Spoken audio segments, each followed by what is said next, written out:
Welcome. On today's true crime episode, we have a story that is a bit more recent. In 2021, 22-year-old Gabby Petito disappeared and was found dead later. But before we start, please like the video and leave a comment down below what time it is, wherever you are right now. Let's get to it. A young couple driving across America in their converted van looked like they were living the dream. Their smiling posts, shared sunsets, and carefree lifestyle seemed picture perfect. But within weeks, one of them would vanish and never come home. How does a love story, documented for the world to see, unravel into one of the most widely followed true crime cases in recent history? Today we step inside the final days of Gabby Petito and the chilling timeline that raised questions no one could ignore. From the outside, Gabby Petito and Brian Laundrie looked like a couple living every 20-something's dream. They converted a small white van into a roaming home and set off across the country, posting clips of their travels along scenic highways and through national parks. Their uploads showed mountain backdrops, desert landscapes, and quiet camping spots far from the noise of the city. Together, they presented the kind of freedom that millions of people scrolling online imagine for themselves. It was simple, cheerful, and styled as if they had managed to escape the routines that tie most people down. To their audience, it looked effortless, yet careful choices shaped every image they shared. The world saw smiles, tender moments, and laughter, while anything less appealing quietly stayed behind the camera. Gabby herself was at the center of much of this online presence. Friends knew of her love for sketching and crafts, but online, she presented her artistic side through editing, photography, and digital design. She practiced yoga and often talked about how it kept her balance while traveling. These pieces of her life fed into the picture she showed online, where she combined footage, music, and text to create an appealing story of two young people testing life on the open road. Viewers often commented that she seemed at ease and approachable. In a world where much social media feels polished, hers struck many as personal and close to real. She filmed small details like cooking meals in the van or stretching on a blanket under the sun. These weren't staged celebrity productions. They were modest clips, yet they gave followers a feeling of connection. Her audience grew slowly as she shared short updates of the trip, hiking through canyons, walking barefoot across sand, or laughing as rain fell during a picnic. She highlighted experiences that her generation seeks online for comfort and escape. Many saw her as someone trying to live life fully, rather than just chase money or possessions. There was a sense of youth and freedom layered into every upload. She interacted with people who commented, adding notes or quick thanks, which built a tone of authenticity. This style of engagement encouraged strangers to think of her not as a distant influencer, but as a peer, the type of person you might meet while camping or walking through a small-town coffee shop. To an outsider, it seemed she had struck a rare balance between building an online following and staying honest. Brian often appeared beside her in videos and photos, adding to the couple dynamic that became part of the story. They kissed in sunlight, held hands during walks, and laughed together while driving down long stretches of highway. He carried props or pointed out landmarks as she recorded. Viewers assumed they shared the same outlook. Together, they looked like two young adults who had decided love and adventure mattered more than the stability of an office job or permanent residence. Their entire project rested on this crafted image of harmony and exploration. To view their posts was to buy into a vision that many followers aspire to.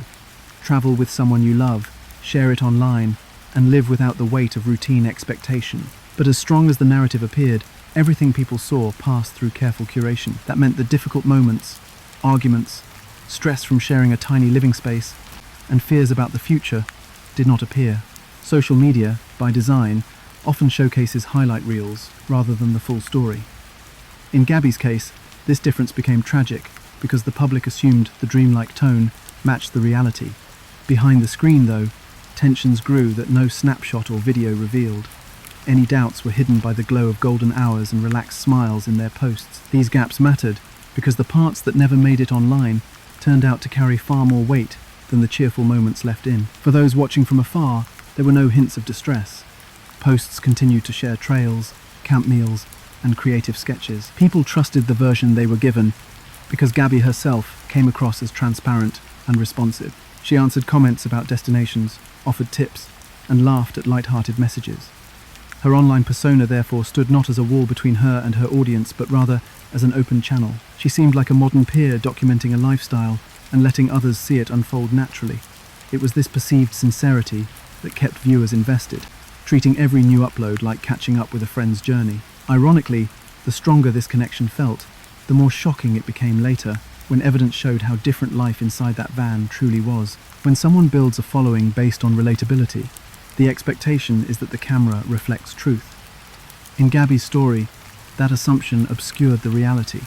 In adjusting lighting, cropping a shot, or choosing which clips stayed in the final cut, she, just like any creator, was editing her life for public view. There was nothing unusual in it, but the stakes changed, because what was hidden wasn't simple imperfection. It was danger. Many later pointed out how stunning the difference between her sunny posts and the police body camera recordings from August became. But at the time, no one suspected a darker side existed. The followers saw her devotion to art, yoga, and travel. They saw vacations turned into lifestyle. They saw someone carving meaning out of movement. That was enough to make her admired, even envied. The irony of this stage is how normal it all looked. In fact, that very normalcy heightened the shock when things went wrong. Nothing about the early months suggested a path that would end in tragedy. An innocent road trip, presented to the world in soft colours and joyful moments, became the stage for events few could imagine. The backdrop of wide deserts and forest trails, the van she decorated, the meals cooked on small burners. These details blended into the ideal of van life that has long captured online culture. It promised independence and self-reliance.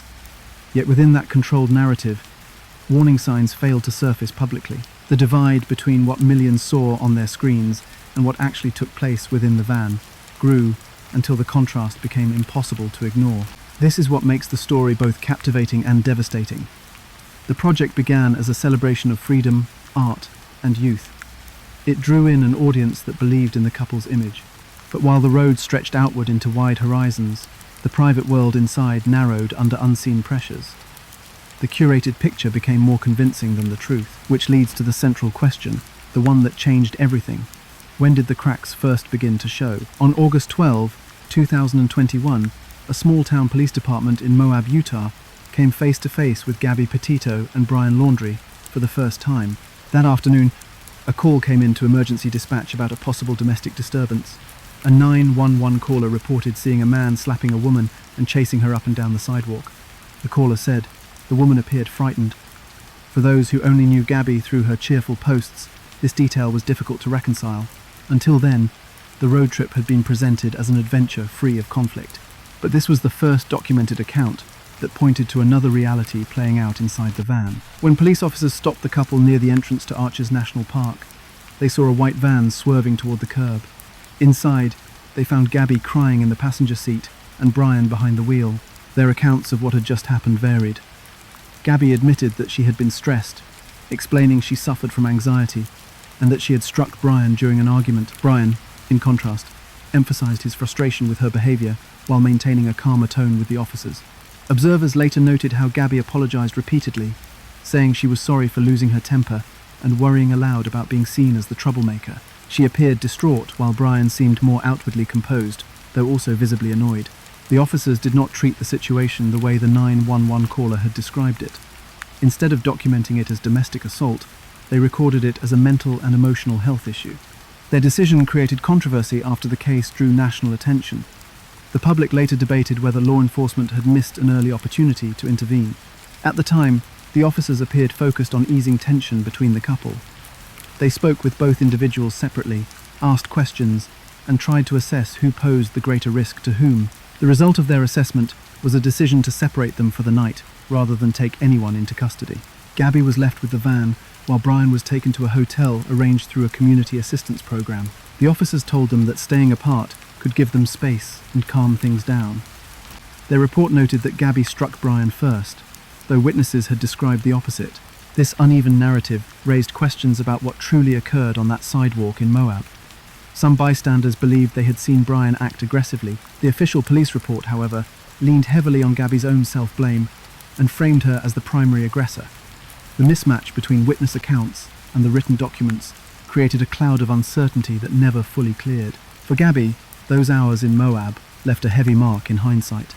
In the body camera recordings, she appeared overwhelmed and apologetic. She worried that she was upsetting Brian and that her emotional state was the problem. Her statements echoed a pattern many experts later recognized as common in abusive relationships. where the victim takes on blame to keep peace. Brian, on the other hand, projected irritation at the situation, but positioned himself as calm in front of the officers. This contrast between her self-blame and his controlled demeanor shaped the official outcome that night. The fact that police did not pursue domestic violence charges became one of the most criticized decisions in the aftermath. Analysts pointed out that, given the witness calls, officers could have interpreted events differently. Supporters of the decision argued police had tried to use discretion in favor of de-escalation. Either way, that afternoon recorded the first official intervention into a relationship that later unraveled publicly. It also highlighted how difficult such cases can be to interpret in real time, especially when stories conflict and one partner minimizes their own safety concerns. For Gabby's followers, these details only emerged after her disappearance. At the time, her online presence gave no indication of what had transpired. Just days after the Moab incident, she uploaded more cheerful images continuing the story of her travels. She smiled for the camera, posted updates, and appeared to move forward as though nothing out of the ordinary had happened. From the perspective of social media, the dream journey was still intact, but viewed against the footage from Moab, the smiling images took on a different weight. They became evidence of how the curated moments masked deeper problems. The Moab incident also became important later in legal debates. Petito's family filed lawsuits accusing the officers of failing to uphold duties of protection. They pointed to the decision to classify the call as a mental health issue, arguing that a more cautious approach could have prevented tragedy. The legal system continues to wrestle with that night in August, but what remains clear is that Moab represented a crack in the image of perfection that Gabby and Brian projected. Once the body camera footage turned public, viewers saw the separation between the smiling posts and the tearful roadside exchange. That August day serves now as a marker, a signpost in a timeline that moved quickly toward darker moments. The couple hit the road again the next morning, continuing west from Utah. They stopped at other parks, posted more scenic updates, and seemingly continued their wandering lifestyle. Yet, what the Moab police had witnessed hung over them, unseen by their online audience. It was both a glimpse into reality and a warning that something was no longer safe behind the couple's curated journey. From that point on, every interaction and sighting carried more weight. Each image and report from the days that followed can be traced back to that afternoon in Moab, when two different versions of the relationship appeared, the polished one shown online and the tense, tear-stained scene recorded on police body cameras. The harmony of road life had taken a visible hit. For the first time, strangers outside their circle became aware that trouble was brewing. The cracks in the foundation were no longer invisible. The only question was how soon those cracks would widen into something irreversible. And as the days rolled forward, that is exactly what began to happen, leading to the final stretch of their road trip, the last public posts from Gabby, and the haunting silence that followed when she stopped reaching out altogether. By the end of August 2021, the cross-country journey had moved from Utah into Wyoming. The couple left behind the red rocks and deserts near Moab and entered the sweeping plains and mountains that drew thousands of tourists every season. For Gabby, the trip was still being shared with her online audience. On August 25, she posted what would become her final update to Instagram. The image showed her in front of a mural, smiling in her recognizable way. At first glance, nothing seemed unusual.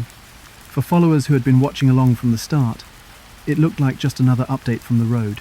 Yet later, when the timeline was combed through carefully, that same post took on a different tone. Some noticed the caption lacked the personal warmth her earlier posts included, and others said the arrangement felt abrupt, almost as though something about it was different from her usual style. At the time, no one voiced these concerns, but later, they became a source of suspicion. The 25th marked the last confirmed day anyone heard directly from Gabby through her account. Though it looked upbeat, it stood out in hindsight for being the end. Shortly after, the couple was no longer only seen through social media edits, but through the eyes of strangers they crossed paths with in real life. In Jackson, Wyoming, which draws both vacationers and locals to its busy downtown, multiple witnesses came forward later to describe unusual behavior they had observed. According to those accounts, the pair visited restaurants and stores like any travelers would, but the mood inside those moments was far from relaxed. Several people said Brian appeared agitated, raising his voice or directing sharp words, while Gabby responded by lowering her own tone and apologizing. These scenes unfolded not in the isolation of a camp, but in public spaces where staff and customers noticed the strain. The details from Jackson added layers to the public's later understanding of those last days. Restaurant staff recalled how Gabby seemed visibly upset, offering apologies again and again while Brian stormed in and out. These accounts suggested an atmosphere of tension escalating, a sharp contrast to the curated scenes of harmony that had dominated her uploads. In every version, strangers observed Gabby trying to smooth over conflicts in a way that echoed what had happened weeks earlier during the Moab stop. Once again, her words took the form of apology, while his stance appeared angry and restless. The repetition of this dynamic revealed a pattern. Outside of these witnesses, the road trip schedule moved forward across Wyoming. The parks stretched wide, the campgrounds scattered visitors across wooded and open areas, and the weather began its shift toward cooler autumn nights.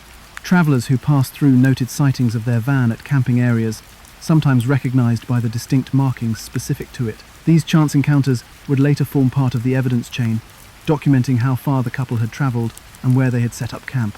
To the strangers who saw them, they were simply another pair of young people living the van lifestyle. For investigators piecing together timelines later, each of those sightings mattered in reconstructing the trail. For Gabby's followers, however, none of that background was visible in the moment. They saw the last posted image and assumed the trip continued as planned. The images of mountains and lakes associated with Wyoming fit the adventure story perfectly. Online, there was no sign that anything had shifted. But in the real-time experience of diners, clerks, and campers, Brian's short temper and Gabby's subdued apologies filled the gaps the posts never showed. The tension described by those witnesses fit consistently with the worry visible on her face during the Moab police stop earlier in the month. The contrasting narratives, what was shared online and what was observed by strangers, sat side by side. It became clear later that while the Instagram feed showed continuity, the in-person encounters painted a story of escalation. As the days drew closer to September, that conflict seemed harder to contain. Gabby's cheerful presence still existed in the digital world, but in the physical spaces of Wyoming, towns and parks, nothing looked harmonious anymore. These conflicting portrayals caused many to wonder what daily life inside the van had become in that short stretch of time. On August 27, several witnesses recalled seeing the couple again near Jackson. Reports suggested the same uneasy pattern of behavior, him storming away, her apologizing afterward, staff watching the scene with confusion. For the people present, it was just another incident inside a busy establishment. No one then could predict the weight those moments would carry later. Once Gabby was missing, and investigators searched for any clues pointing to her final whereabouts. Each person's memory of those interactions gave context. The raised voices, the apologies, the strained atmosphere at tables meant for meals and conversation. It was during this same window of late August that Gabby's family would later state they received her final communications. To them, the shift in her texts did not align with her normal patterns of speaking. Taken together, the last upbeat post, the awkward tone of her messages, and the reports of public arguments created a stark picture of late August 2021. None of these things alone would have sounded alarms, but combined, they signaled something urgent. The days through Utah into Wyoming should have been filled with exploration, landscapes, and documentary-style updates to her budding channel. But in reality, the mounting conflict became undeniable. People who bumped into them did not see two travelers unstoppable in their dream lifestyle. They saw tears, frustration, and recurring apologies. Those who later recognized their faces in news reports understood they had witnessed tension on the edge of tragedy. This stage of the journey revealed how close the situation had come to breaking.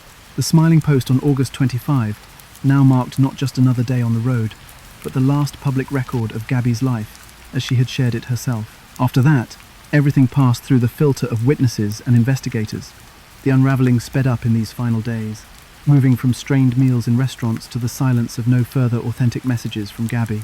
In tracing back the timeline, the Wyoming sightings became critical.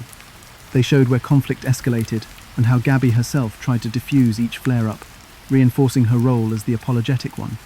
Strangers remembered these moments vividly because of the intensity that stood out amid ordinary routines. Looking back, those accounts helped define when the story shifted from curated dream into visible fracture. And so the final section of her road trip shines not for the scenic views she once set out to capture, but for the ominous tension that ran alongside them. Her last Instagram upload remains frozen in time, while witness memories filled in the rest. With those pieces combined, the image emerges of a relationship sliding quickly toward disaster. Faced with this timeline, one question rises with a haunting chill. When Gabby's family received those final messages at the end of August, were they hearing from her at all, or had someone else written them in her place? In the final week of August 2021, something unusual emerged in the communication between Gabby Petito and her family back home. Gabby had been in constant contact throughout her trip, sending text messages with updates about her locations, her plans, and how she was feeling on the road. Her mother later noted that it was not just regular updates, but also small details, emojis, warm words, affectionate notes that made her messages distinctive. The correspondence felt like a continuous connection, even as Gabby moved from one state to the next. That connection shifted in tone toward the end of August. A few of the final texts sent from Gabby's phone looked different, and her mother immediately sensed that difference. The most striking example came in a message that mentioned no service in Yosemite. At first glance, the words seemed ordinary, an explanation many travelers give when moving through national parks. But Gabby's parents knew her general route and believed she was nowhere near Yosemite in California at that time.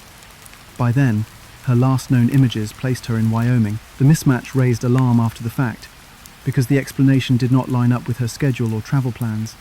To seasoned investigators reviewing the evidence weeks later, that odd reference became a critical marker. It was not the kind of error Gabby usually made, since her updates had always been consistent with where she really was. The language itself did not resemble her typical style either. Families often recognize the voice behind a text, the set of words, the pacing, even the way someone phrases simple things. According to Gabby's mother, the tone was off. It was shorter, flatter, and colder than messages she normally sent. Where Gabby usually expressed emotion, excitement, or affection, these lines carried no trace of personality. They read like placeholders, as though someone tried to mimic her style but could not fully capture her way of speaking. That subtle difference may have seemed small in the moment, but in hindsight it became glaring.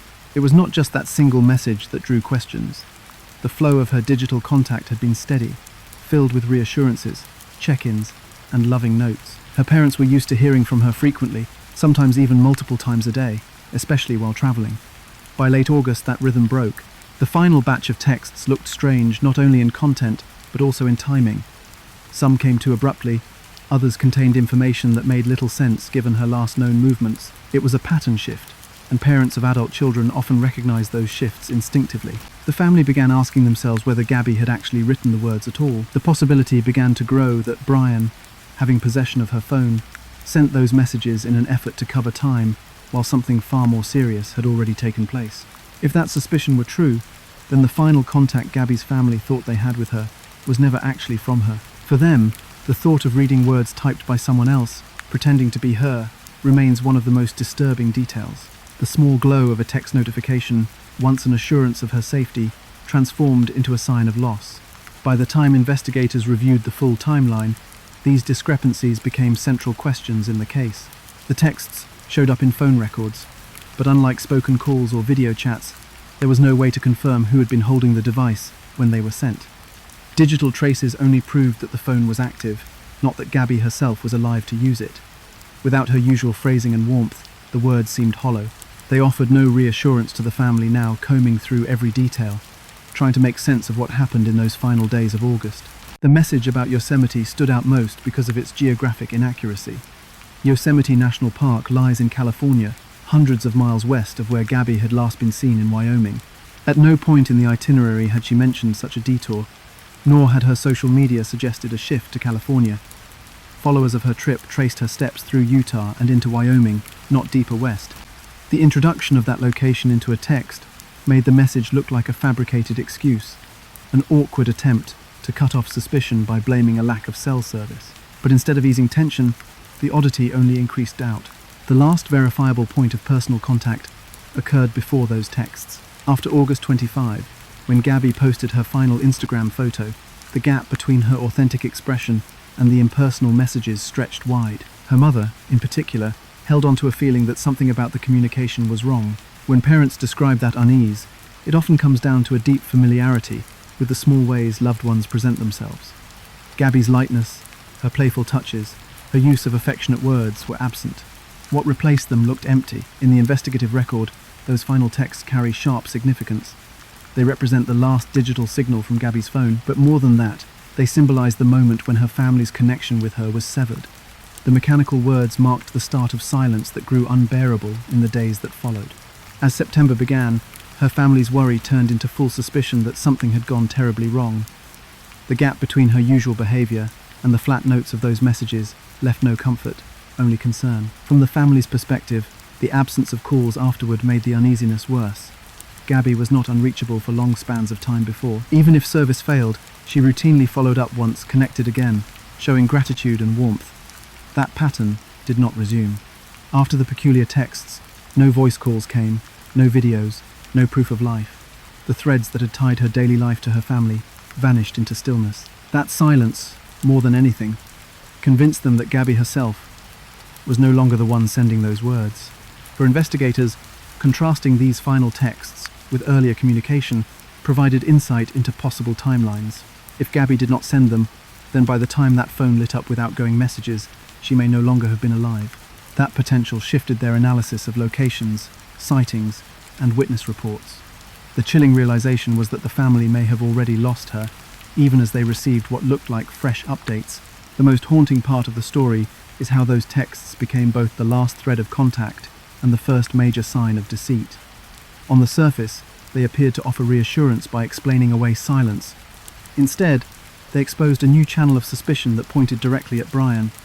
If he wrote them, then he attempted to control the timeline, obscure her status, and buy himself time. In the weeks and months ahead, people would continue to analyze those short lines, wondering whether they represented desperation, manipulation, or panic from whoever actually typed them. For her family, though, the meaning was simple. Those texts were not her. They were the empty shell of communication, and they deepened the hole where her voice used to be. From the moment the final message reached her mother's phone, worry shifted to fear. When days passed, with no word at all, the suspicion hardened into certainty. On September 11, her family reported her missing, pressing the case into official records and forcing investigators to act. The strange texts were no longer just anomalies. They became key evidence that what looked like a pause in communication was actually the sign of a vanished young woman and a love story that had taken a devastating turn. On September 11, 2021, Gabby Petito's mother placed the call that shifted her daughter's absence from family concern into the national record of a missing person. That date stands as the official start of the investigation. Up until then, the strange texts and the silence afterward could have been explained in hopeful ways. Families often balance worry with the possibility that travel delays or phone issues are temporary. Yet, by the second week of September, the gap had grown too large, and the sense that something was badly wrong could no longer be dismissed. The report triggered formal law enforcement involvement, forcing local police, federal agencies, and search teams to pull together any leads regarding Gabby's whereabouts. The urgency of her family stood in stark contrast to the silence from Brian Laundrie. At the time, he had already returned to Florida, but gave no public cooperation. Police noted him as a person of interest, but without direct charges, he was under no obligation to speak. The imbalance was glaring. The Petito family pleaded for answers and shared their hope for contact, while the one person who had last been with Gabby offered only refusal. In missing person cases, time is critical. Each hour that passed made the lack of communication more concerning. For Gabby's parents, the silence from Brian was as disturbing as the disappearance itself. Investigators quickly moved to secure evidence. The white Ford Transit van the couple had been traveling in was found at the Laundrie home in Northport, Florida. Authorities seized it and began combing through its contents, documenting anything that could provide insight into Gabby's final days.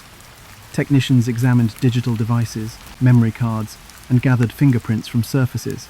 The van, once an icon of their lifestyle, transformed into a mobile crime scene, its interior photographed for details as small as stains or traces of hair. Inside those confined walls, investigators hoped to find any sign pointing toward what had happened between Utah, Wyoming, and Florida. The growing awareness of Gabby's disappearance was not confined to law enforcement.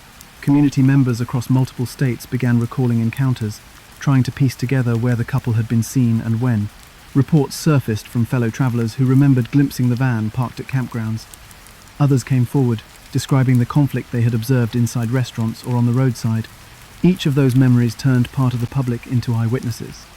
As news spread, social media platforms amplified these accounts, and the small clues documented by strangers became building blocks for a timeline. In effect, an entire country began assisting in reconstructing a young woman's final journey. For police, this surge of information increased leads, but also required careful filtering. Not all eyewitness accounts could be verified, and not every online story carried weight. Yet amid the noise, some reports became crucial. Video footage from another family traveling near Grand Teton National Park revealed Gabby's van parked near a dispersed camping area. That detail later connected directly to her discovery. Still, at the time of the missing person report, investigators were pressed simply to build a chain of verified sightings strong enough to define her last hours. The urgency left little room for error. The timeline between late August and mid-September carried unsettling gaps. The last Instagram post came August 25. Strange texts followed on the 27th and 30th. By September 1, Brian had returned home to Florida without Gabby. Yet, for 10 more days, her family waited without knowing her condition. When her mother made the call on September 11, it was more than routine concern. It was acknowledgement that the silence had lasted too long, and that the person closest to Gabby showed no intention of explaining. That decision pushed the case into official channels, where missing person alerts and investigative resources far outstripped what family outreach could achieve alone. As the case gained profile, the imbalance in responses drew repeated attention. Her parents released public pleas, appearing in interviews and pressing for action, hoping media coverage would increase pressure. The Laundrie family, by contrast, refused to answer questions or provide clarity about when Brian had last seen Gabby. Legal counsel advised them to remain quiet, but the perception among the public was one of obstruction. For the Petitos, it heightened the anguish. If their daughter was missing, why would the one person with key information not try to help? That tension defined the early days of the search. Local police faced limits, but once the missing report came through, federal agencies became involved. The FBI joined the case quickly, broadening its scale. Their involvement gave weight to tasks like forensics on the van, interviews with potential witnesses, and the coordination of search areas. National exposure ballooned when mainstream media picked up the case, broadcasting Gabby's face across the country. What started as one family's desperate worry now belonged to an entire nation. Each detail, from eyewitness tips to the behavior of the Laundrie family, was dissected publicly as the mystery deepened. At this stage, what investigators knew was slim but telling. Gabby was last verifiably seen alive in Wyoming toward the end of August. Brian had driven the van back to Florida by September 1. He offered no cooperation, only legal silence. Between those 2 points lay a stretch of days where her fate remained unknown. During those days, her phone stopped producing reliable contacts, and the carefully managed Instagram account went quiet. For family and police alike, those gaps formed the most pressing questions. Where had she gone? And why had Brian returned alone? Community involvement, while not always precise, illustrated how collective attention could shape a case. Tips poured in at a rate rarely seen for missing persons, often because Gabby's story connected with the imagery of road life and the curated van journey shared online. Ordinary people scrolling on their devices now joined the story, whether by revisiting footage, checking photographs for the van, or discussing possible sightings. For investigators, it meant both an influx of possible leads and a burden of separating rumor from fact. Yet the public spotlight also meant pressure on the Laundrie family continued to increase, even as they stayed quiet behind closed doors. By mid-September, the case had expanded beyond the circumstances of one disappearance.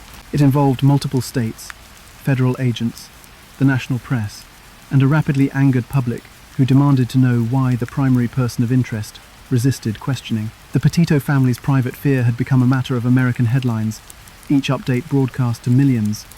At that moment, the search for Gabby was fully underway, grounded in timelines, phone records, and witness accounts.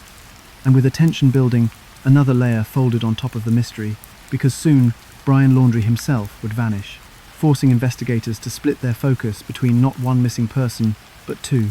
As the search for Gabby intensified, all eyes turned toward Brian Laundrie. By the second week of September, her story filled national broadcasts and dominated social media discussions. Every new witness account, every video clip of the van, every official statement was dissected. In that spotlight, Brian did the opposite of what many expected. Instead of answering questions or making public statements, he withdrew completely. Neighbors in his Florida community watched reporters gather outside the family home day after day, while blinds stayed closed and no one gave interviews. The silence itself became part of the story, his absence at any press conference, his refusal to cooperate with police, and the quiet of his household stood in stark contrast to the distress shown openly by Gabby's family. By September 13, his retreat went further. That day, Brian left his home. He was last seen by his parents carrying a backpack, and authorities later learned he told them he was heading to the nearby Carlton Reserve, a vast and swampy area in Sarasota County. At the time, no one outside the family seemed aware of this detail. For the public following the case, Brian was still presumed to be inside his home, shielded from questions. But when days passed without sight of him, the truth became unavoidable. On September 17, his parents reported him missing. That revelation shocked both investigators and citizens watching closely. The man considered a person of interest in Gabby's disappearance was suddenly unaccounted for as well. The public reaction was swift and angry. People saw his disappearance not as another tragic twist, but as an evasion. How could the one person last known to be with Gabby suddenly vanish while her family begged for answers? Questions poured in about how long he had been gone before authorities were told, and whether more could have been done to monitor him. Already troubled by his silence, the public now viewed his absence as confirmation that he had something to hide. As anger grew, attention turned not only to Brian but to his parents, who waited several days before alerting police. Critics argued that this delay cost investigators crucial time. The Laundrie family maintained they were cooperating, yet their actions fueled suspicion in the eyes of many. Police resources shifted quickly in response. Once his disappearance was confirmed, law enforcement launched extensive searches in the Carlton Reserve. Teams of officers, K-9 units, and drones worked through treacherous conditions of thick brush, standing water, and wildlife including alligators and snakes. The swamp was unforgiving, stretching across thousands of acres, where searchers trudged waist-deep through muddy terrain. Helicopters swept over tree canopies, while amphibious vehicles navigated through waterlogged tracks. The search consumed immense manpower but produced little in the early days. Each afternoon ended with no sighting, reinforcing how difficult the environment was. Alongside the physical search, scrutiny intensified over whether Brian had outside assistance. Many wondered if his parents knew more than they admitted, given the delay in reporting his absence. Others speculated he had prepared in advance, equipping himself with supplies to stay hidden for extended periods. These theories gained traction online, where amateur sleuths debated possible escape routes, shared maps of the reserve, and speculated about whether he could survive in such conditions. The lack of concrete evidence left room for speculation, but it also added pressure for officials to provide answers quickly. The mystery of his disappearance became an investigation of its own, running parallel to the search for Gabby. In terms of law enforcement, Brian's classification as a person of interest meant that if located alive, he could be questioned, but at that stage, there were still no charges. That distinction frustrated many who felt police should have restricted his movements earlier. Surveillance had reportedly been in place, but with him working through familiar surroundings and natural areas near his home, slipping away remained a possibility. When news broke that he had been missing for days before authorities were informed, outrage deepened. It raised uncomfortable questions about whether he had been given a head start. The Laundrie disappearance pushed the case into new territory. Instead of focusing solely on what had happened to Gabby, investigators now juggled two searches, one in Wyoming's wilderness where she was last known, and one in Florida's wetlands where Brian was believed to have wandered. This dual pursuit escalated public fascination and anger. Missing person stories often struggle for attention, but here, the combination of a young woman's mysterious disappearance alongside her fiancé's sudden vanishing created a narrative few had ever seen before. News outlets ran back-to-back coverage, and social platforms lit up with theories ranging from survivalist hideouts to international flight. For Gabby's family, the development was a cruel twist. Instead of narrowing focus on their daughter's whereabouts, resources now had to also track down the one person who might have given answers. The frustration was visible in their statements, urging Brian to come forward, calling on anyone with information to help. Their pleas, set against footage of searchers trekking through dense Floridian swamp, emphasized the deep imbalance. Her loved ones asked for cooperation, while his side closed ranks. The investigation's atmosphere grew charged as the days stretched on. The idea of Brian surviving alone in the swamp became harder to imagine with each failed search effort. But speculation dominated. Attention swirled around his behavior before leaving, his parents' actions, and whether he had outside help. These uncertainties fueled debate, leaving many fixated not only on Gabby's fate, but on the possibility that the last person to see her alive had managed to escape accountability. Through September, television images of officers in mud-streaked uniforms, diving teams combing rivers, and search trucks leaving the reserve each night defined the case. Reporters stationed outside the Laundrie home continued to broadcast even minor updates, replaying drone footage of the backyard and analysing family movements. Public anger had reached a boiling point as frustrations centred on why a key figure in an active missing person case was allowed to vanish. By the end of that month, the case stood at an uneasy point. Gabby's family held out desperate hope for answers, while the person of interest was being sought through some of the harshest terrain in Florida. Each detail uncovered only reminded the public of the gaps, the silence in place of explanations, the missing evidence that might clarify events, and the stalled searches yielding no relief. What had begun with a young couple's trip across America now carried the heavy, extraordinary situation of two simultaneous disappearances. This new reality escalated the stakes of the investigation far beyond an ordinary missing person case. Authorities faced mounting criticism, families wrestled with grief and unanswered questions, and a nation watched intently as daily updates provided no resolution. The van life story that once showed freedom and adventure had collapsed into a double mystery. One young woman unaccounted for in Wyoming, her fiancé equally absent in Florida. The stage now turned toward a heartbreaking discovery in the wilderness, where answers to at least part of this story finally came to light. On September 19, 2021, the search for Gabby Petito came to a heartbreaking end. After weeks of public pleas, nationwide coverage, and extensive ground searches, authorities located human remains in the Spread Creek dispersed camping area within the Bridger-Teton National Forest of Wyoming. This area had already drawn attention in the investigation because it had been linked to earlier sightings of the couple's white van, captured in footage by another traveling family. That video evidence had placed the vehicle near Spread Creek in late August, giving investigators a clear lead. When search teams concentrated their efforts there, they discovered what everyone had hoped they would not find. Spread Creek lies in a rugged and remote section of the National Forest, a place that had appealed to van dwellers for its quiet and accessibility to nature. The location had dispersed campsites, unmarked and without permanent facilities, where travelers stopped to park for the night. It was along one of these unpaved stretches, near where the van had been spotted, that search units came across a body matching Gabby's description. The terrain itself reflected the environment many associated with her journey, isolated, scenic, and tied to the ideals of the van lifestyle she had promoted online. But instead of wide-open freedom, it had become the setting for tragedy. Soon after the recovery, law enforcement confirmed that the remains were indeed Gabby's. For days, her family had hoped she might still be alive, perhaps injured or missing but able to return. That confirmation stripped away all lingering chances. The announcement reverberated across the nation. People who had followed her case, complete strangers who had tracked the investigation on television or shared updates online, all learned her story had come to a violent end. The campsite that symbolized adventure now stood as the final landmark in her life. The discovery transformed the focus of the case. Until then, it had been categorized as a missing person investigation. That status allowed law enforcement to search broadly, gather evidence, and piece together timelines. Once Gabby's body was found and identified, the case shifted firmly into a homicide investigation. At that moment, the question was no longer only, where is she, but rather, what happened to her in those final hours, and who was responsible? An autopsy was conducted soon after the discovery. The results confirmed that Gabby had been killed by strangulation, with evidence of blunt force trauma also present. These conclusions ended any speculation about the possibility of an accident or natural cause. The specific findings revealed a violent, intentional act. The confirmation underscored the seriousness of the investigation, pushing the case firmly toward criminal responsibility. It also intensified a narrative that had been building. While social media had portrayed a carefree journey, the reality behind the scenes involved escalating violence. For Gabby's family, the news delivered both answers and unbearable grief. The wait had ended, but so had hope for her survival.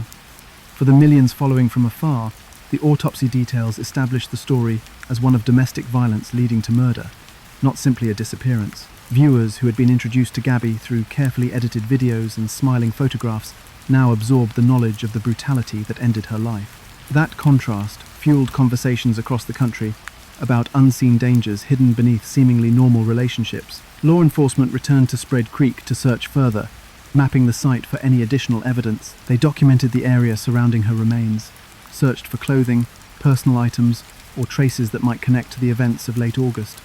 Each piece of evidence mattered. The confirmed sightings of the van in that location suggested it was the final stop for the couple together. Witnesses who had provided those tips now realized their attention had been vital for narrowing the search zone. Their casual footage of a parked vehicle became pivotal in bringing resolution to a massive investigation. The transition from missing person to murder victim also shifted public discussion. Once her remains were found, theories that Gabby might be lost somewhere ended. The narrative changed into one about accountability and justice. Brian Laundrie's silence, his refusal to cooperate before his own disappearance, now carried heavier meaning. If Gabby had died by strangulation and blunt trauma, then the person last seen with her became the primary focus of suspicion.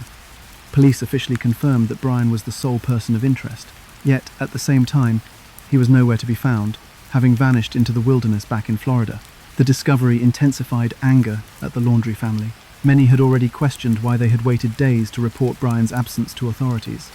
Once Gabby was confirmed dead, critics accused the family of shielding him during a critical window. Every move by the Laundries was examined and reported by media gathered outside their Northport home.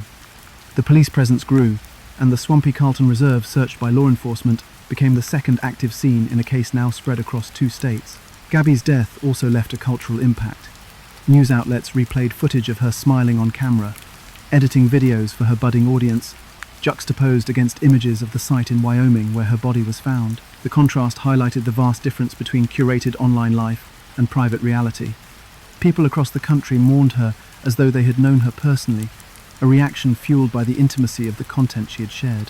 Her story, spread across digital spaces, resonated in a way few missing person cases had before.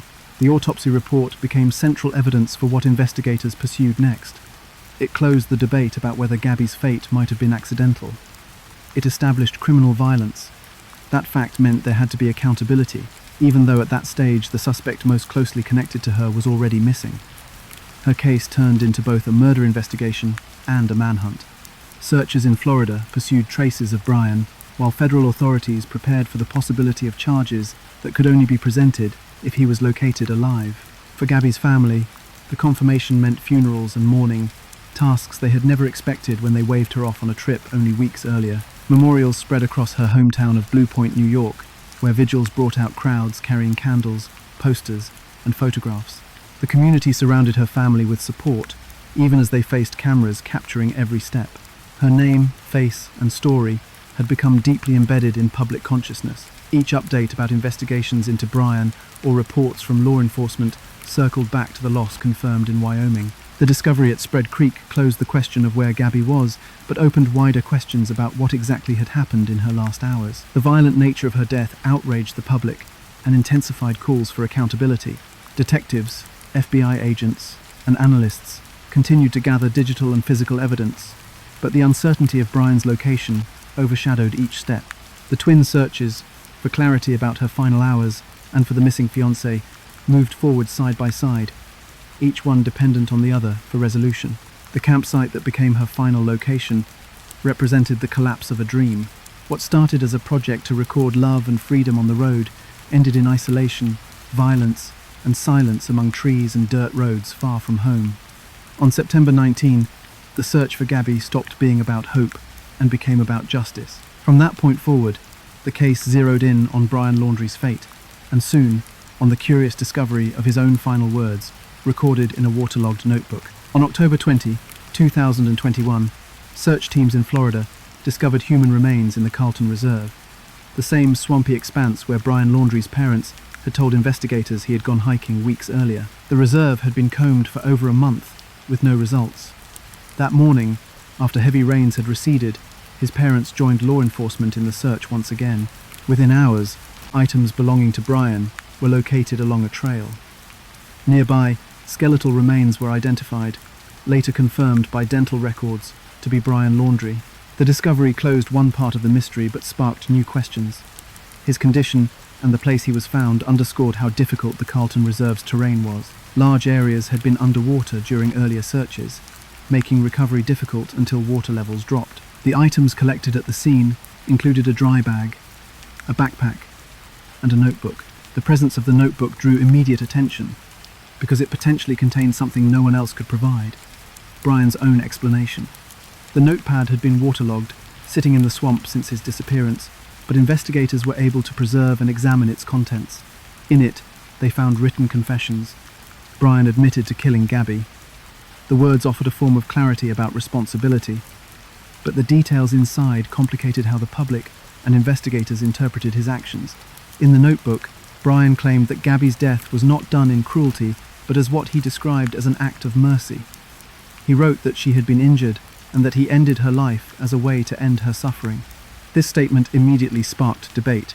On one hand, it was a direct acknowledgement that he was the one responsible. On the other, the explanation presented clashed with the findings of the forensic autopsy in Wyoming. Gabby had died from strangulation and blunt force trauma, a violent death inconsistent with descriptions of mercy. The tension between his account and scientific findings left investigators and the public doubtful about the truthfulness of his words. Forensic investigators pointed out the inconsistencies. Strangulation is a prolonged act, requiring minutes of sustained pressure. It is not a quick or merciful action, nor did the forensic report note conditions that aligned with fatal injuries stemming purely from an accident that needed euthanasia, as he claimed. Instead, the evidence matched a scenario of domestic violence turned deadly. His account in the notebook seemed shaped more by his perspective, or perhaps his need to control the narrative, rather than by fact. To Gabby's parents, it was a painful contradiction. The confession confirmed responsibility, but also attempted to justify it in a way that conflicted with forensic reality. The existence of the notebook caused a storm of analysis. Some saw it as an admission, the clearest form of responsibility that could exist, since Brian would never stand trial. Others viewed it as an extension of manipulation, with a confession crafted to elicit sympathy for him or to soften how his actions were remembered. He had framed himself as ending suffering, not causing it. For Gabby's family, this framing was agonizing. Their daughter had lost her life in a violent manner, and yet the one chance for him to speak the truth came in the form of a document that attempted to bend that truth. Law enforcement treated the case as closed after confirmation of the remains and the notebook contents. The FBI officially stated that all evidence showed Brian Laundrie had been the sole individual responsible for Gabby Petito's death. With his death confirmed, no criminal charges could proceed. For investigators, the notebook represented as close to a confession as possible in a case where the suspect was now beyond prosecution. Yet while it solved the practical question of who was responsible, it left enormous gaps in understanding motive, sequence of events, and the exact circumstances of Gabby's final moments. The discovery of Brian's remains also shifted conversations about how he had died. Authorities concluded he had taken his own life with a gunshot wound to the head. That detail aligned with the items recovered in the area and explained why his remains were in such advanced stages of decomposition so soon after his disappearance. In effect, the confession notebook functioned as both a suicide note and an admission of guilt. It represented his final words to the world and the only direct record of his interpretation of events. The contradiction between this account and the findings of Gabby's autopsy would never be reconciled in court. The truth, therefore, remained layered. There was acceptance of guilt, but not the full story of why and how. For Gabby's loved ones, closure was incomplete. The notebook did not bring peace. Instead, it confirmed loss while adding more unanswered questions. They had hoped for honesty, clarity, or acknowledgement of the harm caused. What they received was partial accountability, shaped by distorted reasoning. The emotional toll of reading his version of events, knowing the medical evidence showed otherwise, compounded their grief. The one chance for Brian to tell the unvarnished truth ended in contradictions. The case, in that sense, did not end neatly. It closed with certainty about who was responsible, but uncertainty about the details that mattered most to family. His last words left an uneasy legacy, hovering between admission and excuse. Even in death, Brian Laundrie controlled part of the narrative by choosing what to record. That control deprived Gabby's parents of direct answers, leaving them with facts provided by investigators, but explanations twisted by Brian's perspective.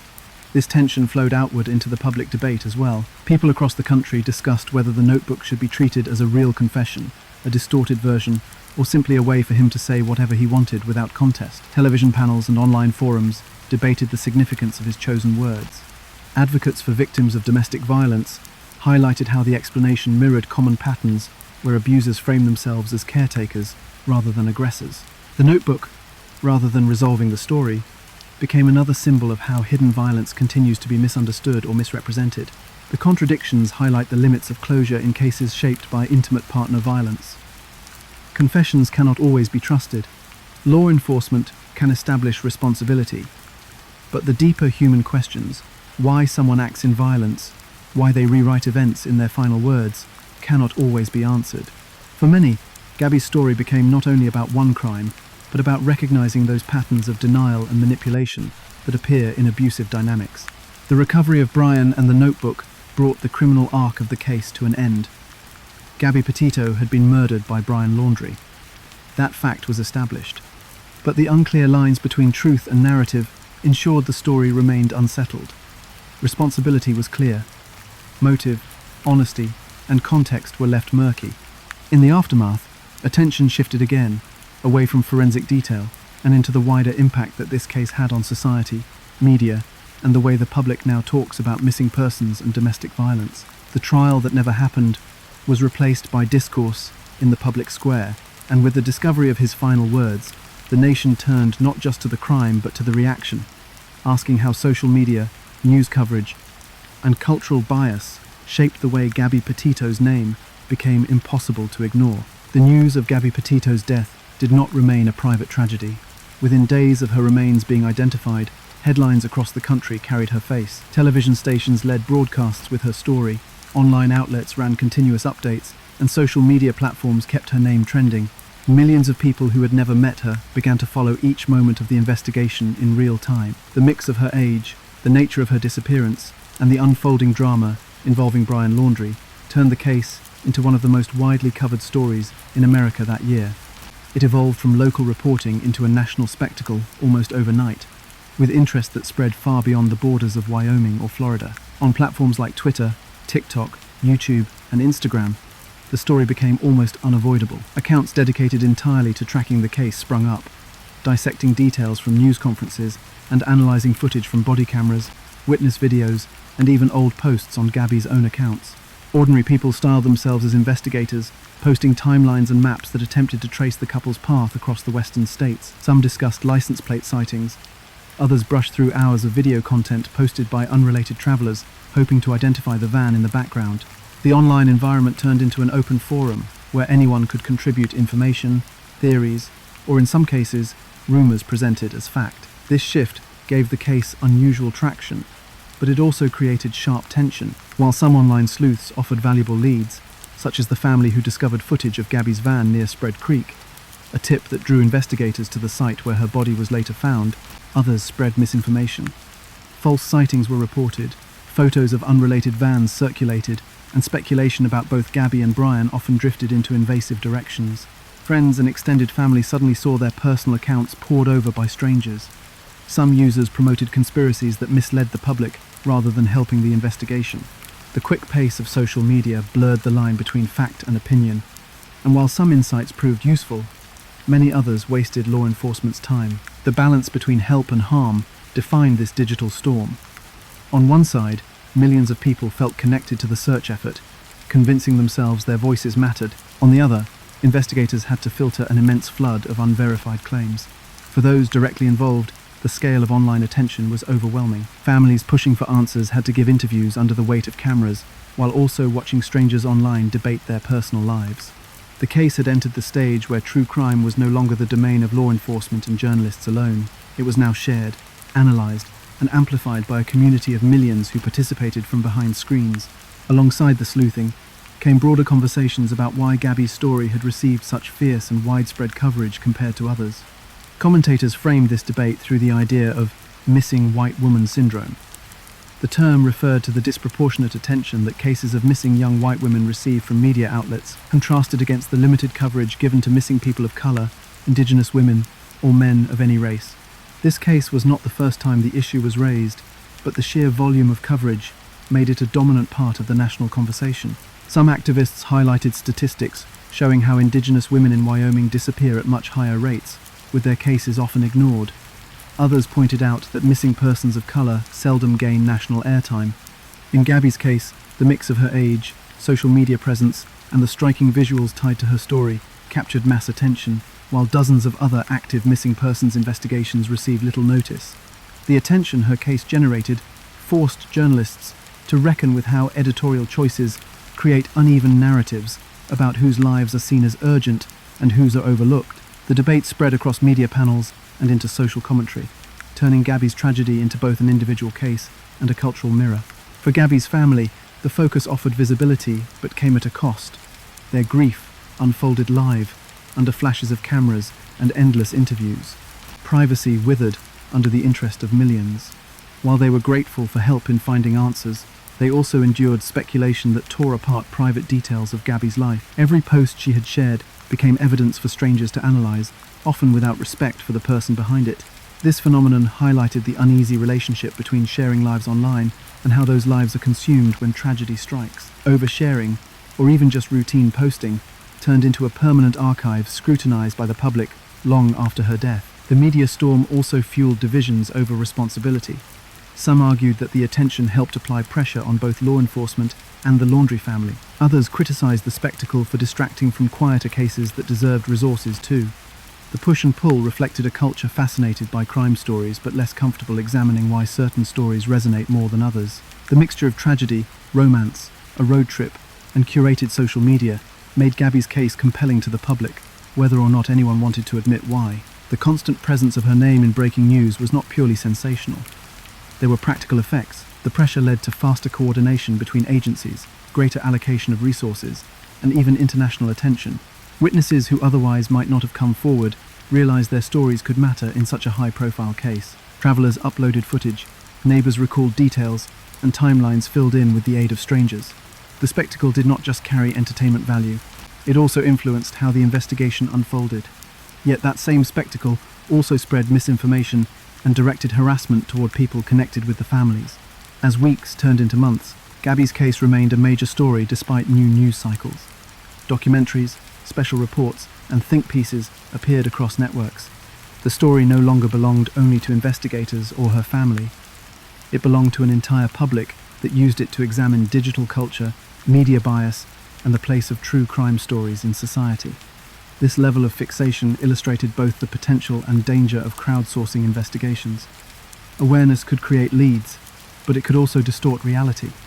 The conversation about missing white woman syndrome in particular set her tragedy within a larger framework about race, gender, and attention in the era of constant online media. By the time Brian's notebook confession appeared, the online storm had already cemented Gabby's case in cultural memory.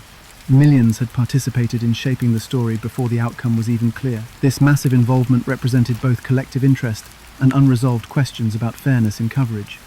Her story became an archetype, discussed not only for the crime itself but for how the nation responded to it. Gabby Petito's name remains linked not only to tragedy but to how digital platforms, sensational headlines, and societal bias intersect when someone goes missing. The storm of public outrage was unique in scope and highlighted how modern investigations now unfold on two stages, one in police files and one in public feeds. It blurred professional boundaries, brought useful evidence but also chaos, and forced a conversation about whose lives matter in media narratives. The combination of personal oversharing, national grief, and speculative commentary made the story more than a single case. It became a reflection of culture at large, and as the online noise rolled on, another chapter opened in more formal settings. Beyond coverage, the fight shifted into courtrooms as Gabby's family sought accountability not only from Brian Laundrie's estate, but also from those they believed failed to intervene when they still had the chance. When Brian Laundrie's remains were found in Florida, the criminal process ended before it could begin. There would never be a trial, never a guilty plea, and never the chance for Gabby Petito's family to see a courtroom verdict tied to her death. For her parents, that meant shifting their pursuit of justice into civil litigation. If criminal accountability was no longer possible, civil lawsuits became the path to answers, responsibility, and recognition of the harm they had endured. What followed was not about prison sentences, but about damages, duty, and accountability. The first lawsuit targeted Brian's estate. Gabby's parents filed a wrongful death claim in Florida, naming the estate of Brian Laundrie as the defendant. Because Brian had died, the suit was symbolic in large measure, but it also followed legal precedent that families can make claims against an estate for damages tied to wrongful actions. The Laundrie family's assets were limited, yet the judgment mattered for reasons beyond outcome. The lawsuit led to a $3 million settlement awarded to Gabby Petito's estate. Those funds were not expected to be collectible in full, but as her parents explained publicly, the money mattered less than the acknowledgement. The judgment formally recognized how Brian's actions had caused Gabby's death, placing legal weight behind the responsibility already documented in his notebook and confirmed by the FBI. Another lawsuit directly named Brian's parents. The civil filing accused Christopher and Roberta Laundrie of intentional infliction of emotional distress. Gabby's family argued that the Laundries had known of Gabby's death well before she was found, and that by withholding that information, they extended unnecessary suffering. The lawsuit alleged that while Gabby's parents searched desperately, Brian's parents chose silence and even issued statements suggesting hope she would return. To the Petito family, this silence and misleading tone caused pain that could have been avoided. The case highlighted how civil courtrooms can address harm not only through actions taken, but through choices of omission, what was withheld, and how those omissions inflicted emotional distress. The reaction to this lawsuit was divided. Supporters of Gabby's parents viewed it as valid, holding Brian's parents accountable for decisions that prolonged suffering. Others noted the difficulty of proving such claims, especially since individuals may legally decline to share information with authorities through the Fifth Amendment. Still, civil courts allow different standards than criminal ones. Proof of emotional harm does not require the same degree of evidence as criminal conviction. For Gabby's family, placing these allegations in court forced attention onto behavior they believed was unjust. Even if the outcomes were uncertain, the attempt itself demonstrated commitment to pursue every form of accountability possible. Beyond Florida, another case emerged in Utah against the Moab Police Department. That lawsuit alleged negligence during the August 12, 2021 traffic stop in Moab, where officers responded to reports of a possible domestic incident between Gabby and Brian. The filing accused the officers of failing to protect Gabby despite clear warning signs. Body camera footage showed Gabby distressed and apologizing, and yet police categorized the encounter as a mental health crisis rather than a domestic assault.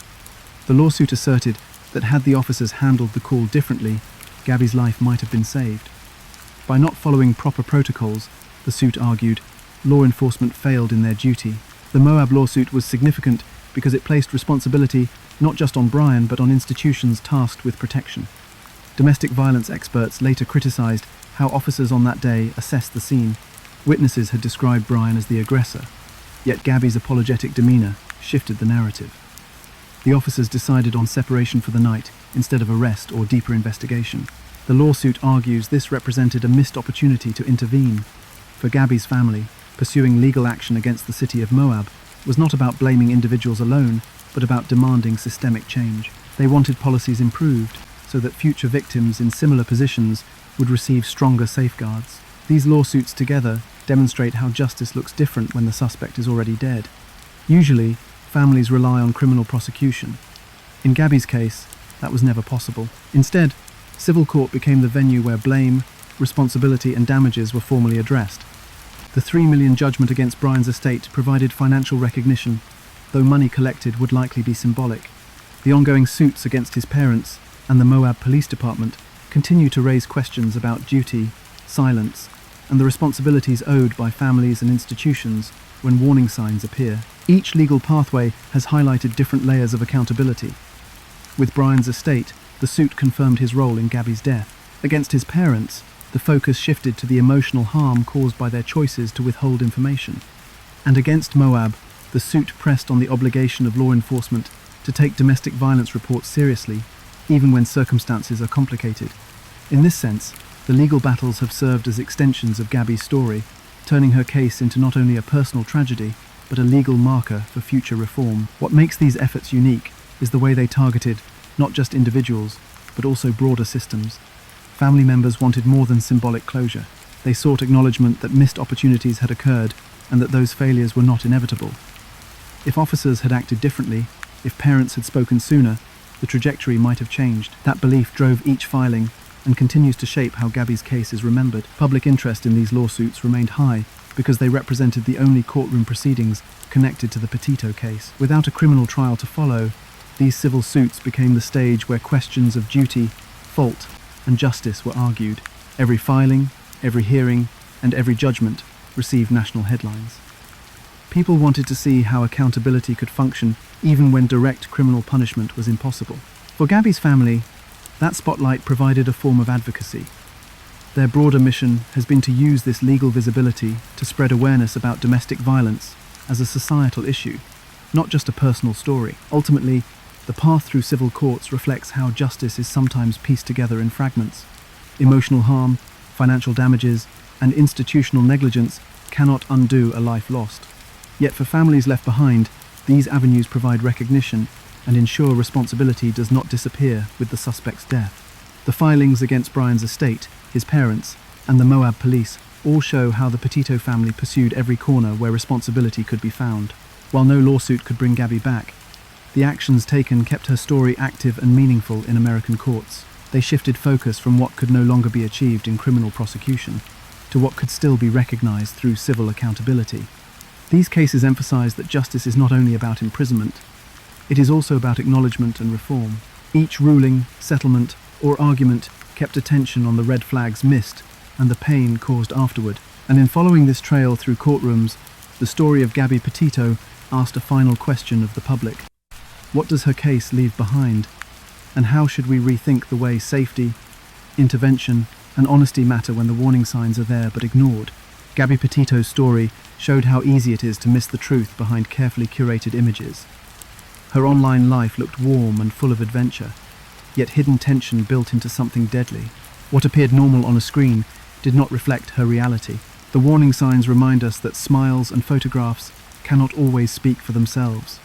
Real safety requires more than outward appearances. It means listening to instincts, noticing red flags, and having honest conversations.